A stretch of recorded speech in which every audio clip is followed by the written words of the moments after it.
Sharavati boating ವ್ಯವಸ್ಥೆಯನ್ನು September 1ರೊಳಗೆ ಪುನರ್ ಪ್ರಾರಂಭಕ್ಕೂ ಮೊದಲು ಅಧಿಕಾರಿಗಳು ನಿಯಮಾವಳಿಗಳಂತೆ ಕ್ರಮಬದ್ಧಗೊಳಿಸದಿದ್ದರೆ ಪರವಾನಗಿ ಪಡೆದ ಬೋಟ್ ಮಾಲಕರು, ಚಾಲಕರ ಸಂಘ ಹಾಗೂ ಸಾರ್ವಜನಿಕರೊಂದಿಗೆ ಧರಣಿ ಕುಳಿತುಕೊಳ್ಳುವುದಾಗಿ ಸಾಮಾಜಿಕ ಕಾರ್ಯಕರ್ತ ನ್ಯಾಯವಾದಿ ವಿಕ್ರಮ್ ನಾಯ್ಕ್ ಎಚ್ಚರಿಸಿದ್ದಾರೆ.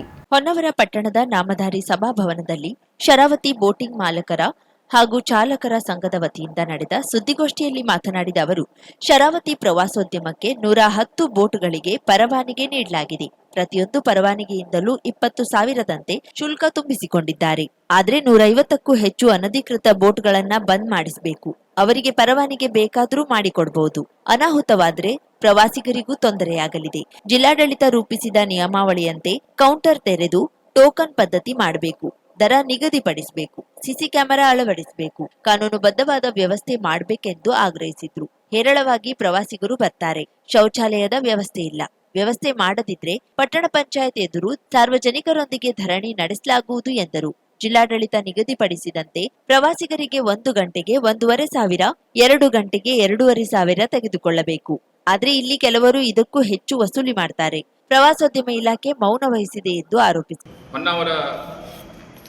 ಈಗ ಪ್ರವಾಸೋದ್ಯಮದಲ್ಲಿ ರಾಷ್ಟ್ರೀಯ ಮಟ್ಟಕ್ಕೆ ಖ್ಯಾತಿ ಹೊಂದಂಥ ಸ್ಥಳ ಆಗಿರ್ತದೆ. ಈ ಬೋಟಿಂಗ್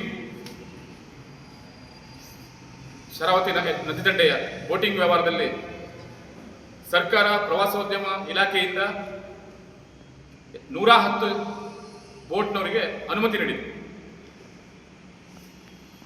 ಆದರೆ ಅನಧಿಕೃತವಾಗಿ ಇನ್ನೂ ಸುಮಾರು 150 ಬೋಟ್ ತಿರುಗಾಡ್ತಾ ಇದೆ, ನಡೀತಾ ಇದೆ. ನಮ್ದೇನು ಪ್ರಶ್ನೆ ಅಂತ ಕೇಳಿದ್ರೆ, ಈ 110 ಬೋಟಿಂಗ್ ಏನು ಅನುಮತಿ ನೀಡಿದೆ, ಈ ಅನುಮತಿ ಆದೇಶದಲ್ಲಿ ಒಂದು ಆದೇಶ ಕೊಟ್ಟಿದ್ದಾರೆ. ಕೊಡುವಾಗಲೇ ಪ್ರತಿಯೊಬ್ಬರತ್ರ 20,000 ರೂಪಾಯಿ ರಾಯಿಟಿ ತಗೊಂಡಿದ್ದಾರೆ. ಇದರಲ್ಲಿ 19ನೇ ನಂಬರ್ ಸುರಕ್ಷತೆಗಾಗಿ ಜೆಟ್ಟಿ ಮತ್ತು ಇತರ ಸ್ಥಳಗಳಲ್ಲಿ CCTV ಕ್ಯಾಮೆರಾ ಅಳವಡಿಸುವುದು.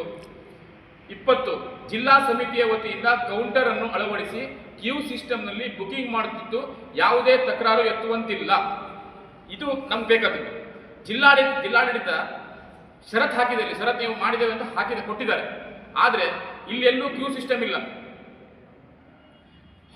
ಹೊರ ರಾಜ್ಯದಿಂದ ಅಥವಾ ನಮ್ಮ ರಾಜ್ಯದಿಂದ ಬರುವಂಥ ಪ್ರವಾಸಿಗರು ಇಲ್ಲಿ ಬಂದರೆ ಇಲ್ಲಿ ಅಧಿಕೃತ ಯಾರು, ಅನಧಿಕೃತ ಬೋಟಿಂಗ್ನವ್ರು ಯಾರು ಗೊತ್ತಾಗೋದಿಲ್ಲ. ಈ ನ್ಯಾಷನಲ್ ಹೈವೇ ಮೇಲೆ ಬಹಳಷ್ಟು ಪೇಪರ್ನಲ್ಲಿ ತಾವೆಲ್ಲ ಹಾಕಿದ್ರಿ, ಇಂತೆಲ್ಲ ಬಹಳ ಸತಿ ಬಂದಿದೆ. ರಸ್ತೆ ಮೇಲೆ ಅಡ್ಡಗಟ್ಟಿ ವಾಹನ ಸಂಚಾರಕ್ಕೆ ಅಡೆತಡೆ ಆಗೋದು, ಅಥವಾ ಅವರಿಗೆ ಬೈಕ್ನವರಿಗೆ ಏನೋ ಹೊಟ್ಟೆಪಾಡಿಗೆ ಮಾಡ್ತಾರೆ. ಅವರಿಗೆ ಆಕ್ಸಿಡೆಂಟ್, ಅಪಘಾತ ಆದಲ್ಲಿ ಅವ್ರ ಕುಟುಂಬಕ್ಕೆ ಹಾನಿಯಾಗುವ ಸಂಭವ ಬಹಳ ಇದೆ. ಪ್ರವಾಸಿಗರಿಂದ ಅಡ್ಡಗಟ್ಟಿ 1 to 2 ಒಂದು ಫಿಕ್ಸ್ ರೇಟ್ ಇರಬೇಕು. ಯಾವುದೇ ಒಂದು ಪ್ರವಾಸೋದ್ಯಮ ಆಗ್ಬೇಕಂದ್ರೆ ಪ್ರತಿಯೊಂದಕ್ಕೊಂದು ಬಿಲ್ ಇರಬೇಕು ಅಥವಾ ರೇಟ್ ಇರಬೇಕು. ಅದನ್ನು ಈ ಇದರಲ್ಲಿ ಒಂದು ಮಾಡಿದ್ದಾರೆ. ಕಮಿಟಿ ಪ್ರಕಾರ 1,500 ರೂಪಾಯಿ 31 ಕೊಟ್ಟಿದ್ದಾರೆ. ಒಂದು ಬೋಟ್ 1 ಗಂಟೆ ಪ್ರವಾಸಕ್ಕೆ 1,500 ರೂಪಾಯಿ ಹಾಗೂ 2 ಗಂಟೆ ಪ್ರವಾಸಕ್ಕೆ 2,500 ನಿಗದಿಗೊಳಿಸಲಾಗಿದೆ. ಅಂದ್ರೆ 1 ತಾಸು ಇಲ್ಲಿ ಬೋಟಿಂಗ್ ಮಾಡಿದ್ರೆ ಅದಕ್ಕೂ 1,500 ರೂಪಾಯಿ, ಮತ್ತೆ 2 ತಾಸು ಆದ್ರೆ 2,500 ರೂಪಾಯಿ. ಅದಕ್ಕೂ ಹೆಚ್ಚು ಕೇಳುವಂಗಿಲ್ಲ ಯಾರು. ಆದ್ರೆ ಇಲ್ಲಿ ಅಡ್ಡಗಟ್ಟುದು, ಜನ ಅಡ್ಡಗಟ್ತಾರೆ. ಅವ್ರು ಯಾರಂತ ಗೊತ್ತಿಲ್ಲ, ಇಲ್ಲಿ ತನಕ ಯಾರಂತ ಗೊತ್ತಾಗುದಿಲ್ಲ. ಬೋಟಿಂಗ್ ಕ್ಯೂ ಸಿಸ್ಟಮ್ ಆದ್ರೆ ಎಲ್ಲರಿಗೂ ಅನುಕೂಲ. ಮತ್ತೆ ಈ ಸರ್ಕಾರದ ರೂಲ್ಸ್ ಏನದೆ, ಇದನ್ನ ಪ್ರವಾಸೋದ್ಯಮ ಇಲಾಖೆ ಸುಮ್ಮನೆ ಮಾಡ್ಕೊಂಡಿದೆ ಹೊರತು ಅದನ್ನು ಎಲ್ಲೂ ಕಾರ್ಯರೂಪಕ್ಕೆ ತರಲಿಲ್ಲ. ಪ್ರವಾಸೋದ್ಯಮ ಇಲಾಖೆ ಅಧಿಕಾರಿಗಳಿಗೆ ಅವರಿಗೆ ಕಾಟಾಚಾರಕ್ಕೆ ಇಲ್ಲಿದ್ದಾರೆ. ಅವರಿಗೆ ಬಹಳ ಸತಿ ಕರೆ ಮಾಡಿ ಹೇಳಾಯ್ತು. ಸಂಸದರಿಂದ ಅವರಿಗೆ ನಮ್ಮ ಈ ಸಂಘದವರು ಅವರನ್ನು ಸಂಸದರನ್ನು ಭೇಟಿಯಾಗಿ ಅವ್ರಿಗೆ ಶಿಫಾರಸು ಮಾಡಾಯ್ತು. ಆದ್ರೆ ಎಲ್ಲೂ ಇಲ್ಲಿ ತನಕ ಒಂದೇ ಒಂದು ಇದು ಷರತ್ತನ್ನು ಅವರು ಇಲ್ಲಿ ತನಕ ಮಾಡಿದ್ದಿಲ್ಲ. ನಮ್ದೇನಂತ ಹೇಳಿದ್ರೆ, ಈ ಸೆಪ್ಟೆಂಬರ್ 1ಕ್ಕೆ ಹೊಸದಾಗಿ ಮತ್ತೆ ಅನುಮತಿ, ಈ ವರ್ಷದ ಬೋಟಿಂಗ್ ಅನುಮತಿ ನೀಡ್ತಾರೆ, ಸ್ಟಾರ್ಟ್ ಮಾಡ್ತೇವೆ ಅಂತ ಪ್ರವಾಸೋದ್ಯಮ ಅಧಿಕಾರಿ ಹೇಳ್ತಾರೆ. ನಾವು ಜಿಲ್ಲಾಡಳಿತಕ್ಕೆ ನಾವು ಅವರನ್ನು ಕೋರಿದೆ. ನಮ್ಮ ಕೋರಿಕೆ ಏನಂತ ಹೇಳಿದ್ರೆ, ಸೆಪ್ಟೆಂಬರ್ 1 ಸ್ಟಾರ್ಟ್ ಆಗುವ ಪೂರ್ವದಲ್ಲಿ ಈ ಷರತ್ತು ಏನು ಅವರೇ ಕೊಟ್ಟಿದ್ದಾರೆ, ಅವರು ಅದನ್ನ ಸರಿಯಾಗಿ ನೋಡ್ಕೋಬೇಕು. ಮತ್ತೆ ಕ್ಯೂ ಸಿಸ್ಟಮ್ ಬಾಕ್ಸ್ ಅನ್ನ ಅವ್ರು ಇದ್ರೆ ಹೇಳಿದ್ದಾರೆ. ಅಲ್ಲಿ DFO ಆಫೀಸ್, ಹಳೆ DFO ಆಫೀಸ್ ಕಚೇರಿ ಆವರಣದಲ್ಲಿ ಅಲ್ಲಿ ಬಾಕ್ಸ್ ಸಿಸ್ಟಮ್ ಮಾಡ್ತಂತ ಹೇಳಿದ್ರು. ಅದು ಆಗ್ಬೇಕು. ಒಂದಾನ ವೇಳೆ ಅದು ಆಗಿಲ್ಲ ಅಂತ ಹೇಳಿದ್ರೆ ಬೋಟ್ ಈಗ ನಾವು 20,000 ಕೊಟ್ಟ ಇವರಿಗೆಲ್ಲ ರಾಯಲ್ಟಿ ತುಂಬಿದ ಇವರಿಗೆ ತೊಂದರೆ, ಮತ್ತೆ ಅನಧಿಕೃತವಾಗಿ ಓಡಿಸ್ತಾ ಇರುವಂತ ಅವರಿಗೂ ಸಹ ತೊಂದರೆನೆ. ಯಾಕಂತ ಹೇಳ್ತೇನೆ, ಸಪೋಸ್ ಯಾರಾದ್ರೂ ಪ್ರವಾಸಿಗರು ಹೊರಗಿನ ಬರ್ತಾರೆ, ಇಲ್ಲಿ ಬೋಟಿಂಗ್ ಹೋಗ್ತಾರೆ, ಏನಾದ್ರೂ ಅನಾಹುತ ಆ ಬೋಟ್ ನಲ್ಲಿ ಆದ್ರೆ ಅವರಿಗೆ ಈ ಬೋಟ್ ತಂದು ಒಳಗಿಡ್ತಾರೆ, ಅವ್ರಿಗೆ ಇನ್ಸೂರೆನ್ಸ್ ಇರುವುದಿಲ್ಲ. ಮತ್ತೆ ಈ ಅವ್ರು ಸತ್ತ ಅಕಸ್ಮಾತ್ ಯಾರು ತೀರ್ಕೊಂಡ್ರೆ ಅವ್ರು ವಾರಿಸ್ತಾರಿಗೂ ಏನೂ ಸಿಗುವುದಿಲ್ಲ. ಇದು ಬಹಳ ಸರ್ಕಾರ ಇದನ್ನು ಮುಂಜಾಗ್ರತೆ ವಹಿಸಬೇಕು. ಮತ್ತೆ ಈ ಏನದೆ 1 ಸೆಪ್ಟೆಂಬರ್ 1 ಒಳಗೆ ಇದೆಲ್ಲ ಷರತ್ತನ್ನ ಪೂರೈಸಿ ಕ್ಯೂ ಸಿಸ್ಟಮ್ ಮಾಡಿ ಪ್ರತಿಯೊಬ್ಬರಿಗೂ ನಂಬರ್ ವಗೇರೆ ಕೊಟ್ಟು ಕ್ಯೂ ಪ್ರಕಾರ ಹೋಗ್ಬೇಕು. ಮತ್ತೆ ಬೋರ್ಡ್ ಹಾಕಬೇಕು, ಇಂದಿಷ್ಟು ಹೊರಗಡೆ ಫಸ್ಟ್ ಎಂಟ್ರೆನ್ಸ್ ಅಲ್ಲಿ ಬೋರ್ಡ್ ಇರಬೇಕು, ಎಷ್ಟು ತಾಸಿಗೆ ಅಥವಾ ಎಷ್ಟು ಕಿಲೋಮೀಟರ್ ರನ್ ಆದ್ರೆ ಎಷ್ಟು ಫೀಸ್ ಕೊಡಬೇಕು ನಿಗದಿಪಡಿಸಬೇಕು. ಒಂದು ವೇಳೆ ಇದು ಆಗುದಿಲ್ಲ ಅಂತ ಹೇಳಿದ್ರೆ ನಾವು ಸೆಪ್ಟೆಂಬರ್ 1ಕ್ಕೆ ಇಲ್ಲಿ ಬೋಟಿಂಗ್ ನಡೆಸಲಿಕ್ಕೆ ನಮ್ದು ತಕರಾರು ಇದೆ. ಮತ್ತೆ ನಾವು ಶಾಂತಿಯುತವಾಗಿ ಪರ್ಮಿಷನ್ ತಗೊಂಡು ಅನುಮತಿ ತಗೊಂಡು ಧರಣಿ ಕೂತ್ಕೊಳ್ತೇವೆ. ಯಾಕಂದ್ರೆ ಇದು ಬಹಳ ಸತಿ ಆಯ್ತು, MP ಸಾಹೇಬರು ಹೇಳಿದ್ರೆ ಕೇಳುವುದಿಲ್ಲ, ಮಿನಿಸ್ಟರ್ ಹೇಳಿದ್ರೆ ಕೇಳುವುದಿಲ್ಲ, ಅಧಿಕಾರಿಗಳಿಗೆ ಯಾರು ಹೇಳಿದ್ರು ಕೇಳೋರೇ ಇಲ್ಲ, ಏನೂ ಮಾಡಲಿಲ್ಲ. ಅವರು ಈ 3 ತಿಂಗಳ ಏನಿತ್ತು ಏನೂ ಮಾಡಲಿಲ್ಲ. ಅನಧಿಕೃತ ಬೋಟಿಂಗ್ ಮಾಡ್ತಾರೆ, ಅದನ್ನು ಹಿಡಿರಿ ಅಂತ ಹೇಳಿದ್ರೆ ಅದು ನಮ್ಗೆ ಸಂಬಂಧ ಇಲ್ಲ, ತಹಶೀಲ್ದಾರ್ ಮಾಡಬೇಕು, ಪೊಲೀಸ್ ಮಾಡಬೇಕು, ಪ್ರವಾಸೋದ್ಯಮ ಇಲಾಖೆ ಹೇಳೋದು, ಅದು ಪ್ರೂಫ್ ಅದೇ ಪೇಪರ್ಲು ಬಂದಿದೆ, ಎಲ್ಲ ಕರಾಳ ಮಂಜು ಸಂಘಟನೆ ಪೇಪರ್ ಎಲ್ಲ ಪೇಪರ್ ಇದೆ, ಅದು ಏನೂ ಮಾಡಲಿಲ್ಲ ಅವರು ಇಲ್ಲಿ ತನಕ. ರಮೇಶ್ ಗೌಡ ಮಾತನಾಡಿ, ಪ್ರತಿ ವರ್ಷವೂ ಜಿಲ್ಲಾಧಿಕಾರಿ ಮತ್ತು ಪ್ರವಾಸೋದ್ಯಮ ಇಲಾಖೆಗೆ ಮನವಿ ನೀಡುತ್ತಿದ್ದೇವೆ, ಏನೂ ಪ್ರಯೋಜನ ಇಲ್ಲ. ಗೋವಿಂದ್ ಗೌಡ ಮಾತನಾಡಿ, ಪ್ರವಾಸಿಗರಿಂದ ಹೆಚ್ಚಿನ ಹಣ ವಸೂಲಿ ಆಗ್ತಿದೆ. ದೋಣಿಯವರು 1,500 ತೆಗೆದುಕೊಂಡ್ರೆ ಪ್ರವಾಸಿಗರಿಂದ 5,000 ತೆಗೆದುಕೊಳ್ಳುತ್ತಾರೆ ಎನ್ನುವ ಆರೋಪ ಇದೆ ಎಂದು ಹೇಳಿದ್ರು. ಸಂಘದ ಅಧ್ಯಕ್ಷ ಗಜಾನನ್ ಗೌಡ, ಅಮಕುಸ್ ಗೌಡ ಮಾತನಾಡಿದ್ರು. ಸುದ್ದಿಗೋಷ್ಠಿಯಲ್ಲಿ ಶರಾವತಿ ಬೋಟಿಂಗ್ ಮಾಲಕ ಚಾಲಕ ಸಂಘದ ಪದಾಧಿಕಾರಿಗಳು ಇದ್ದರು. ಪ್ರವಾಸೋದ್ಯಮ ಇಲಾಖೆ ಬಗ್ಗೆ ಒಂದೆರಡು ಮಾತನಾಡಿದ್ದೀವಿ. ನಾವು ಹಲವಾರು ಬಾರಿ DC ಮೇಡಮ್ ಹತ್ರ, ಪ್ರವಾಸೋದ್ಯಮ ಇಲಾಖೆ ಹತ್ರ ಹಾಗೂ ನಮ್ಮ ಮಿನಿಸ್ಟರ್ ಹತ್ರ, ಹಿಂದಿನ ಮಿನಿಸ್ಟರ್ ಅಂತ ಮಂಕಾಳವಿದ್ಯರು ಭೇಟಿಯಾಗಿದ್ವಿ. ಈಗ ಬಂದಿರುವಂಥ ಮಿನಿಸ್ಟರ್ ಭೇಟಿಯಾಗಿಲ್ಲ, ಮುಂದಿನ ದಿನಗಳಲ್ಲಿ ಭೇಟಿ ಆಗ್ತೀವಿ. ಯಾಕಂದರೆ ಹಲವಾರು ಬಾರಿ ಈಗ ನಾವು ಹೋರಾಟ ಕೂಡ ಮಾಡಿದ್ವಿ. ನಮಗೆ ಒಂದು ಕ್ಯೂ ಸಿಸ್ಟಮ್ ಬೇಕು. ಯಾಕಂತ ಹೇಳಿದ್ರೆ ಎಲ್ಲರೂ ಈಗ ಉದ್ಯೋಗ ಅಂತ ಹೇಳಿದ್ರೆ ಎಲ್ಲರೂ ಬರುವಂಥ ಒಂದು ಸಿಸ್ಟಮ್ ಇರುತ್ತೆ. ಆದರೆ ಆ ಸಿಸ್ಟಮಿಗೆ ಒಂದು ಇಂತಿಷ್ಟೇ ಅಂತೇಳಿ ನಿಗದಿತಪಡಿಸಬೇಕಾಗುತ್ತೆ. ಅವರು ಈಗ ಬಂದವರಿಗೆಲ್ಲ ಕೊಡ್ತಾ ಹೋದರೆ ಇಲ್ಲಿ ಹಿಂದಿನಿಂದ ಇದ್ದವರೆಲ್ಲ ಭಾಳ ಕಷ್ಟಗಳ ಬೀಳುತ್ತೆ. ಈಗ ನಾನು ಕೇಳ್ಕೊಳ್ಳೋದು ಇಷ್ಟೇ ಅಂತ ಹೇಳಿದ್ರೆ, ಒಂದು ಸಿಸ್ಟಮ್ ಆಗಬೇಕು, ಒಂದು ಕ್ಯೂ ಸಿಸ್ಟಮ್ ಆದರೆ ನಮಗೆ ಬಡವರಿಗೆ ಅನುಕೂಲವಾಗುತ್ತೆ. ಈಗ ಯಾರೋ ಬಂದು ಇದು ದಂಧಿ ಮಾಡ್ಕೊಂಡು ಹೋಗಂಗಾಗಿದೆ. ದೋಣಿಯವರಿಗೆ ಸಿಗೋದು ಒಂದು ರೇಟ್ ಆದರೆ ಯಾರೋ ದುಡಿಮೆ ಮಾಡ್ಕೊಂಡು ಹೋಗೋರು ಒಂದು ರೇಟ್ ಆಗ್ತಾಯಿದೆ. ಇದು ನಮ್ಗೆ ಈಗ ಕೇಳ್ತಾರೆ, ನಿಮ್ಮಲ್ಲಿ 1 ಅವರ್ದಲ್ಲಿ ಒಂದು ಬೋಟಿಂಗಲ್ಲಿ 4,000 5,000 ತೊಗೊತಾರೆ ಅಂತೇಳಿ. ನಾವು ತೊಗೊಳ್ಳೋದು ನಿಜವಾದ ದೋಣಿಯವ್ರು ತೊಗೊಳ್ಳೋದು 1,500 2,000 1,500 ಆಗಿರುತ್ತೆ. ಇಲ್ಲಿ ಯಾವನ್ನೂ ತಿನ್ಕೊಂಡು ಹೋಗಿರ್ತಾನೆ, ಅದು ನಮ್ಮ ಕಷ್ಟಕರ ಕೆಲಸ ಆಗಿರುತ್ತೆ. ಒಂದು ಕ್ಯೂ ಸಿಸ್ಟಮ್ ಆದರೆ ಎಲ್ಲರಿಗೂ ಒಂದೇ ಥರ ಕಂಪಲ್ಸರಿ ರೇಟ್ ಸಿಗುತ್ತೆ, ಮತ್ತು ಉದ್ಯೋಗನೂ ಒಂದು ಸಿಸ್ಟಮೆಟಿಕ್ ಆಗಿ ಬೆಳೆಯುತ್ತೆ ಅಂತೇಳಿ ನನ್ನ ಅನಿಸಿಕೆ. ನಮಸ್ಕಾರ. ನಾವು ಪ್ರತಿ ವರ್ಷವೂ ನಾವು DC ಆಫೀಸಿಗೆ ಮತ್ತು ಪ್ರವಾಸೋದ್ಯಮ ಇಲಾಖೆಗೆ ಹೋಗಿ ಬರ್ತಾ ಇರ್ತೀವಿ. ಅವರು ಪ್ರತಿ ವರ್ಷವೂ ಹೇಳೋದೊಂದೇ, ಕೊಡ್ತೀವಿ ಕಾಂಟ್ರಾಕ್ಟ್ ಸಿಸ್ಟಮ್ ಮಾಡ್ತೀವಿ, ನಿಮ್ಗೊಂದು ಕ್ರಮಬದ್ಧವಾಗಿ ಮಾಡ್ಕೊಡ್ತೀವಿ ಅಂತ ಹೇಳ್ತಾ ಇರ್ತಾರೆ. ಆದರೆ ಇಷ್ಟು ವರ್ಷ ಆಯಿತು, ಯಾವುದು ಕ್ರಮಬದ್ಧವಾಗ ನಮ್ಗೆ ಯಾವುದೂ ಮಾಡಿಕೊಡ್ಲಿಲ್ಲ. ಕಳೆದ ವರ್ಷ ನಮ್ಮ ಹತ್ರ ಹೇಳ್ಕೊಂಡು 20,000 ಒಬ್ಬ ಒಂದೊಂದು ಬೋಟ್ನವ್ರಿಗೆ ಕಟ್ಟಲಿಕ್ಕೆ ಹೇಳಿದ್ವಿ. ಒಟ್ಟು 110 ಬೋಟು ಅಂತ ಹೇಳಿದರು ಅವರು. ಈಗ 110 ಬೋಟ್ಗಿಂತ ಹೆಚ್ಚೇ ನಡೀತಾ ಇದೆ. ಈಗ ಎಷ್ಟು ಬೋಟ್ ಒಂದು ಫಿಕ್ಸ್ ಮಾಡಿ ಇಂತಿಷ್ಟೇ, ಒಂದು 150 ಅಂತಲ್ಲ 200 ಬೇಕಾದ್ರೆ ಮಾಡಲಿ, ಒಂದು ಇಂತಿಷ್ಟೊಂದು ಫಿಕ್ಸ್ ಮಾಡ್ಕೊಂಡು ನಮ್ಗಷ್ಟು ಜನ ಕೊಡಲಿ ಅಂತ ನಾವು ಹೇಳೋದು. ನಮ್ದು ಈಗ 1ನೇ ತಾರೀಕು ಚಾಲು ಆಗೋದಿದೆ. 1ನೇ ತಾರೀಕು ನಮ್ಗೆ ಯಾವುದು ಕ್ರಮಬದ್ಧವಾಗಿ ಚಾಲು ಮಾಡಿಕೊಡ್ಬೇಕಾಗಿ ವಿನಂತಿ.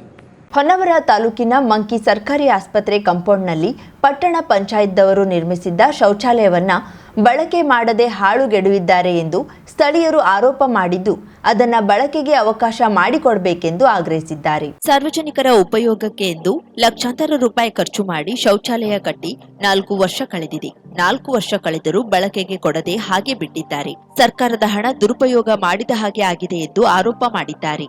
ಶೌಚಾಲಯದ ಸೆಪ್ಟಿಕ್ ಟ್ಯಾಂಕ್ ನಿರ್ಮಿಸಿಲ್ಲ, ನೀರಿನ ಸಂಪರ್ಕ ನೀಡಿಲ್ಲ, ಕಟ್ಟಡದ ಸಮೀಪ ಹೋಗುವ ಹಾಗೂ ಇಲ್ಲ, ಕೊಳಚೆ ನೀರು ನಿಂತು ದುರ್ನಾತ ಎದ್ದಿದೆ. ಸ್ಥಳೀಯರು ಹೇಳುವಂತೆ ಈ ಕಟ್ಟಡಕ್ಕೆ 12 ಲಕ್ಷ ಅನುದಾನ ಹಾಕಿದ್ದಾರೆ. ಕಟ್ಟಡ ಕಟ್ಟಿ ಅದನ್ನ ಬಳಕೆಗೆ ಕೊಡದೆ ಹಾಗೆ ಬಿಟ್ಟಿದ್ದಾರೆ. ಮಂಕಿಗೆ ಸಾರ್ವಜನಿಕ ಶೌಚಾಲಯ ಅತಿ ಅಗತ್ಯವಾಗಿದ್ದು, ಶೌಚಾಲಯವಿಲ್ಲದೆ ಮಹಿಳೆಯರು ಸಾಕಷ್ಟು ತೊಂದರೆಗೆ ಒಳಗಾಗುತ್ತಿದ್ದಾರೆ. ಸ್ಥಳೀಯ ಆಟೋ, ಬೊಲೆರೋ, ಅಂಗಡಿ ವ್ಯಾಪಾರಸ್ಥರು ಜಾತ್ರೆ ಸಮಯದಲ್ಲಿ, ಸಂತೆ ಇದ್ದಾಗ ಮೀನು ವ್ಯಾಪಾರಸ್ಥ ಮಹಿಳೆಯರು ಶೌಚಾಲಯ ಇಲ್ಲದೆ ಪರದಾಡುವ ಸ್ಥಿತಿ ನಿರ್ಮಾಣವಾಗಿದೆ. ಪಟ್ಟಣ ಪಂಚಾಯತ್ಗೆ ಹೊಸ ಕಟ್ಟಡ ಕಟ್ಟಲು ಸ್ಥಳ ಗುರುತಿಸಲಾಗಿದ್ದು, ಆ ಸ್ಥಳಕ್ಕೆ ಹೋಗಲು ಈಗ ಶೌಚಾಲಯ ಕಟ್ಟಿರುವ ಸ್ಥಳದಲ್ಲಿಯೇ ರಸ್ತೆ ನಿರ್ಮಿಸಲು ಪಟ್ಟಣ ಪಂಚಾಯತ್ ಮುಂದಾಗಿದೆ. ಇದೇ ಕಾರಣಕ್ಕೆ ಶೌಚಾಲಯ ತೆರವುಗೊಳಿಸುತ್ತಾರೆನ್ನುವ ಸುದ್ದಿ ಇದೆ ಎಂದು ಸ್ಥಳೀಯರು ಮಾಹಿತಿ ನೀಡಿದ್ರು. ಮಂಕಿ ಪಟ್ಟಣ ಪಂಚಾಯತ್ ವ್ಯಾಪ್ತಿಯಲ್ಲಿ ಸಾರ್ವಜನಿಕ ಬಳಕೆಗೆ ಕಟ್ಟಿದ ಶೌಚಾಲಯವನ್ನ ತೆರವುಗೊಳಿಸಲು ಕೊಡೋದಿಲ್ಲ. ಪಟ್ಟಣ ಪಂಚಾಯತ್ ಶೌಚಾಲಯ ತೆರವುಗೊಳಿಸಲು ಮುಂದಾಗಬಾರದೆಂದು ಸಾರ್ವಜನಿಕರು ಮನವಿ ಮಾಡಿದ್ದಾರೆ. ಲೋಕಲ್ ಗಾಡಿಯವರು ಲಗೇಜ್ ಗಾಡಿ ಮತ್ತು ಪ್ಯಾಸೆಂಜರ್ ಗಾಡಿ ಎರಡು ಸ್ಟ್ಯಾಂಡ್ ಉಂಟು, ಲೋಕಲ್ ವ್ಯವಸ್ಥೆ ಉಂಟು. ಕೆಲವೊಂದು ಲೇಡೀಸಿಗೆಲ್ಲ ಟಾಯ್ಲೆಟ್ ರೂಮ್ ಹೇಳಿ ಇದು ಮಾಡೋದಾಗಿತ್ತು. ಇನ್ನೂವರೆಗೆ 4 ವರ್ಷ ಆದರೂ ಓಪನಿಂಗ್ ಆಗಲಿಲ್ಲ. ಅದು ಏನು ಕಾರಣ ಉಂಟೋ ಏನೋ ಗೊತ್ತಿಲ್ಲ.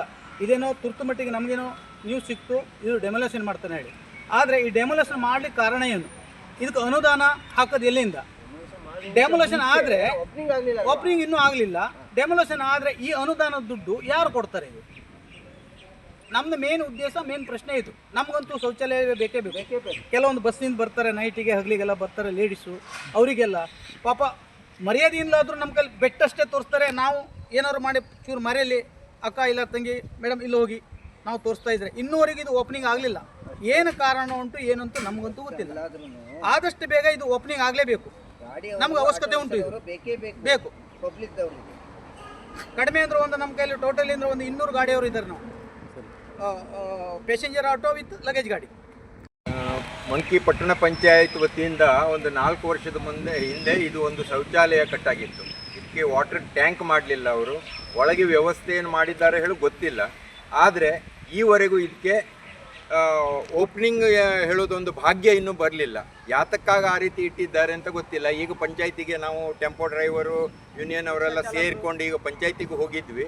ಅಲ್ಲಿ ಹೋದಾಗ ಅವರು ಹೇಳಿದರು ನೀರಿನ ವ್ಯವಸ್ಥೆ ಇಲ್ಲ, ಅದ್ರ ಸಲುವಾಗಿ ನಾವು ಓಪನಿಂಗ್ ಮಾಡಲಿಲ್ಲ ಹೇಳಿ. ನಾವು ಅವರಿಗೆ ಪ್ರಶ್ನೆ ಮಾಡಿದ್ವಿ, ನೀರಿನ ವ್ಯವಸ್ಥೆ ನಿಮಗೆ ಇಲ್ಲ ಆದರೆ ಆ ಟಾಯ್ಲೆಟ್ ನೀವು ಇಲ್ಲಿ ಯಾಕೆ ಕಟ್ಟಲಿಕ್ಕೆ ಹೋದ್ರಿ ಅಂತ ನಾವು ಕೇಳಿದ್ವಿ. ಅದಕ್ಕೂ ಅವ್ರ ಹತ್ರ ಸರಿಯಾದ ಉತ್ತರ ಸಿಗಲಿಲ್ಲ. ಇನ್ನು ಮುಂದೆ ಅದು ಕೂಡಲೇ ಅದು ಉದ್ಘಾಟನೆ ಮಾಡದೇ ಇದ್ದರೆ ಟೆಂಪೋ ಡ್ರೈವರು ಮತ್ತು ಲೋಕಲ್ ಎಲ್ಲ ಸೇರಿ ಪಂಚಾಯಿತಿನ ಏನು ಟಾಯ್ಲೆಟ್ ಇದೆ ಅದನ್ನು ಅವರು ಉಪಯೋಗಿಸ್ತೆ ಅಂತ ಈಗಾಗಲೇ ಹೇಳಿ ಬಂದಿದ್ದಾರೆ. ಮತ್ತು ಈ ಕೆಲವು ವದಂತಿಗಳಿವೆ. ಈ ಬಿಡುಗಡೆ ಆಗೋ ಮೊದಲೇಯ ಇದನ್ನೇನೋ ಡೆಮಾಲಿಷ್ ಮಾಡಿ ಇಲ್ಲೇನೋ ರಸ್ತೆ ಮಾಡ್ತಾರೆ ಅಂತ ಹೇಳೋದು ಒಂದು ವದಂತಿ ಇದೆ. ಅದ್ರ ಸಲುವಾಗಿ ಸ್ವಲ್ಪ ಅವರು ಎಚ್ಚೆತ್ಕೊಂಡಿದ್ದಾರೆ. ಈಗ ಅವರು ಪಂಚಾಯತಿಗೆ ಹೋಗಿ ಅದನ್ನು ಕೂಡ ಪ್ರಶ್ನೆ ಮಾಡಿದ್ದಾರೆ. ಮುಂದಿನ ದಿನಗಳಲ್ಲಿ ಈ ಟಾಯ್ಲೆಟನ್ನು ಓಪನಿಂಗ್ ಮಾಡದೇ ಇದ್ದರೆ ಉಗ್ರ ಹೋರಾಟ ಮಾಡಲಿಕ್ಕೆ ಅವರೆಲ್ಲ ತಯಾರಾಗಿ ಇಲ್ಲಿ ಇವತ್ತು ಬಂದಿದ್ದಾರೆ. ನಾವು ಲಾಸ್ಟ್ ಟೈಮ್ ಬಂದಾಗ ನಾವು ಗುರುಗಳ ಹತ್ರ ಪ್ರಶ್ನೆ ಕೇಳಿದ್ವಿ. ಅವ್ರು ನಮ್ಗೆ ಏನ್ ಪ್ರಾಬ್ಲಮ್ ಇದೆ ಅಂತ ಅವರೇ ಹೇಳ್ಬಿಟ್ರು. ನಾವೇನು ಮಾತಾಡಿಲ್ಲ, ನಾವಿಲ್ಲಿ ಯಾರ ಹತ್ರನೂ ಮಾತಾಡಿಲ್ಲ. ಸೊ ಪ್ರಶ್ನೆ ಕೇಳುವಂತಹದ್ದನ್ನ ನಾನು ಮಾಡಿದೆ. ನನ್ ಮನ್ಸಲ್ಲಿ ಏನಿತ್ತು ಅದನ್ನ ಅವ್ರು ಅಷ್ಟೇ ಅಚ್ಚುಕಟ್ಟಾಗಿ ಹೇಳಿದ್ರು. ಅದಕ್ಕೆ ಸೊಲ್ಯೂಷನ್ ಕೂಡ ಕೊಟ್ರು. ಅದೇ ರೀಸನ್ಗೆ ಇವತ್ತು ನಾನು ಇಲ್ಲಿದ್ದೀನಿ. ನಿಮ್ಮದೊಂದು ಕರೆ ನಿಮ್ಮ ಜೀವನ ಸಂಪೂರ್ಣ ಬದಲಾಯಿಸುತ್ತದೆ. ಕೇರಳ ಅಂಜನಾ ಶಾಸ್ತ್ರ ಚೌಡೇಶ್ವರಿ ಜ್ಯೋತಿಷ್ಯರು ತಾಂತ್ರಿಕ್ ಗಣೇಶ್ ಎನ್ ದೀಕ್ಷಿತ್, ಕೇರಳ. ಪ್ರೀತಿ ಪ್ರೇಮ ಸಂಬಂಧಿತ ಸಮಸ್ಯೆಗಳಿಗೆ ಕೆಲವೇ ದಿನಗಳಲ್ಲಿ ಶಾಶ್ವತ ಪರಿಹಾರ. ನೀವು ಪ್ರೀತಿಸುವ ಹುಡುಗ ಅಥವಾ ಹುಡುಗಿ ನಿಮ್ಮವರಾಗಬೇಕೇ?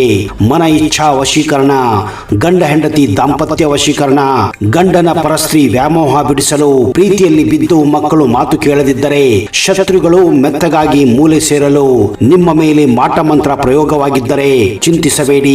ಅಘೋರ ತಾಂತ್ರಿಕ ವಿಧಾನದಿಂದ ಕೆಲವೇ ದಿನಗಳಲ್ಲಿ ಶಾಶ್ವತ ಪರಿಹಾರ ಮಾಡಿಕೊಡುತ್ತಾರೆ. ನಂಬಿ, ಇದು ಸತ್ಯ. ಪರಿಹಾರ ಇವರಲ್ಲಿ ಮಾತ್ರ ಸಾಧ್ಯ. ನಂಬಿ ಕರೆ ಮಾಡಿ. ಇವರ ವಿಳಾಸ ಬಸವೇಶ್ವರ ಕಾಲೇಜ್ ಹತ್ತಿರ, 2ನೇ ಬ್ಲಾಕ್, ರಾಜಾಜಿನಗರ, ಬೆಂಗಳೂರು. ಇವರ ದೂರವಾಣಿ ಸಂಖ್ಯೆ 9900140330. 50,000ಕ್ಕೂ ಅಧಿಕ ಸಬ್ಸ್ಕ್ರೈಬರ್ಸ್, 1.68 ಕೋಟಿಗೂ ಮೀರಿದ ವ್ಯೂಸ್, ಸುದ್ದಿಯೊಂದು 10 ಲಕ್ಷಕ್ಕೂ ಹೆಚ್ಚು ವ್ಯೂಸ್ ಕಂಡ ಹೆಗ್ಗಳಿಕೆ, ವಸ್ತುನಿಷ್ಠ ಮತ್ತು ಖಾತ್ರಿಯಾದ ವರದಿಗಾರಿಕೆ, ಉತ್ತರ ಕನ್ನಡದ ಅತಿ ಹೆಚ್ಚು ಸಬ್ಸ್ಕ್ರೈಬರ್ ಹೊಂದಿರುವ ಯೂಟ್ಯೂಬ್ ಚಾನೆಲ್ ಕರಾವಳಿ ಮುಂಜಾವು ಡಿಜಿಟಲ್ ವೀಕ್ಷಕರಿಗೆ ಧನ್ಯವಾದ. ಇನ್ಮುಂದೆ ಸುದ್ದಿಯಲ್ಲ ಮತ್ತಷ್ಟು ಸೊಗಸು. ನಿಮ್ಮಲ್ಲಿಯ ಸಭೆ ಸಮಾರಂಭ, ಅಂಗಡಿ ವ್ಯಾಪಾರ ಮಳಿಗೆಯ ಸಹಕಾರಿ ಸಂಸ್ಥೆಯ ಶುಭಾರಂಭದ ಕಾರ್ಯಕ್ರಮಗಳ ವಿಸ್ತೃತ ವಿಡಿಯೋ ಸುದ್ದಿ. ಸಂಪರ್ಕಿಸಿ ನಮ್ಮ ಕರಾವಳಿ ಮುಂಜಾವು ಡಿಜಿಟಲ್ ಪ್ರತಿನಿಧಿಗಳನ್ನ.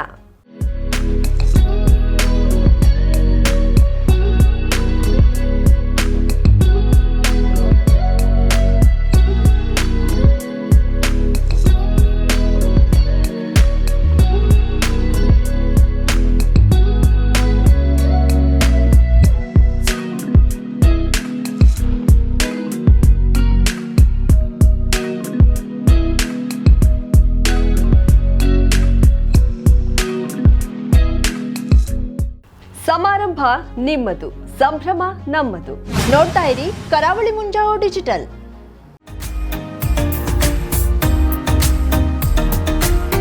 ಮಿಲನ್ ಎಂಟರ್ಪ್ರೈಸಸ್ ಬೃಹತ್ ಎಲೆಕ್ಟ್ರಾನಿಕ್ ಹಾಗೂ ಫರ್ನಿಚರ್ ಮಳಿಗೆ. ಉತ್ತರ ಕನ್ನಡ ಜಿಲ್ಲೆಯಲ್ಲೇ ಅತಿ ಹೆಚ್ಚು ಮಳಿಗೆಗಳನ್ನ ಹೊಂದಿರುವ, ಅತಿ ಹೆಚ್ಚು ಸಂತೃಪ್ತ ಗ್ರಾಹಕರನ್ನ ಹೊಂದಿರುವ ಮೂಲಕ ಹೆಗ್ಗಳಿಕೆಗೆ ಪಾತ್ರವಾಗಿರುವ ಏಕೈಕ ಸಂಸ್ಥೆ ಮಿಲನ್ ಎಂಟರ್ಪ್ರೈಸಸ್.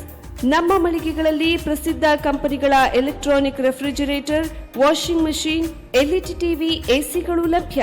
ಭಾರತದ ಕರಾವಳಿ ಹವಾಮಾನಕ್ಕೆ ಹೊಂದಿಕೊಳ್ಳುವ ನಂಬರ್ 1 ಬ್ರ್ಯಾಂಡ್ ಆದ ಗೋದ್ರೇಜ್ ಕಂಪನಿಯ ಕಪಾಟು, ಆಫೀಸ್ ಟೇಬಲ್, ಆಫೀಸ್ ಚೇರ್, ಬ್ಯಾಂಕ್ಗಳಿಗೆ ಹಾಗೂ ಚಿನ್ನದ ಅಂಗಡಿಗಳಿಗೆ ಬೇಕಾಗುವ ಸೇಫ್ ಲಾಕರ್ಗಳು ಅತಿ ಕಡಿಮೆ ಬೆಲೆಯಲ್ಲಿ ಲಭ್ಯವಿದೆ. Teak wood sofa set, wooden dining table ಹಾಗೂ ಗ್ರಾಹಕರಿಗೆ ಬೇಕಾಗುವ ಅಳತೆಯಲ್ಲಿ ನಿಮ್ಮ ಮನೆಗೆ ಹೊಂದಿಕೊಳ್ಳುವ ಹಾಗೆ ಫರ್ನಿಚರ್ ಗಳನ್ನ ಮಾಡಿಕೊಡಲಾಗುವುದು. ಕಸ್ಟಮೈಸ್ಡ್ ಕಿಚನ್, ವಾರ್ಡ್ರೋಬ್ ಗಳನ್ನ ಅತಿ ಹೆಚ್ಚು ವರ್ಷಗಳ ಕಾಲ ಬಾಳಿಕೆ ಬರುವ ಹಾಗೆ ವಾರಂಟಿಯೊಂದಿಗೆ ಮಾಡಿಕೊಡಲಾಗುವುದು.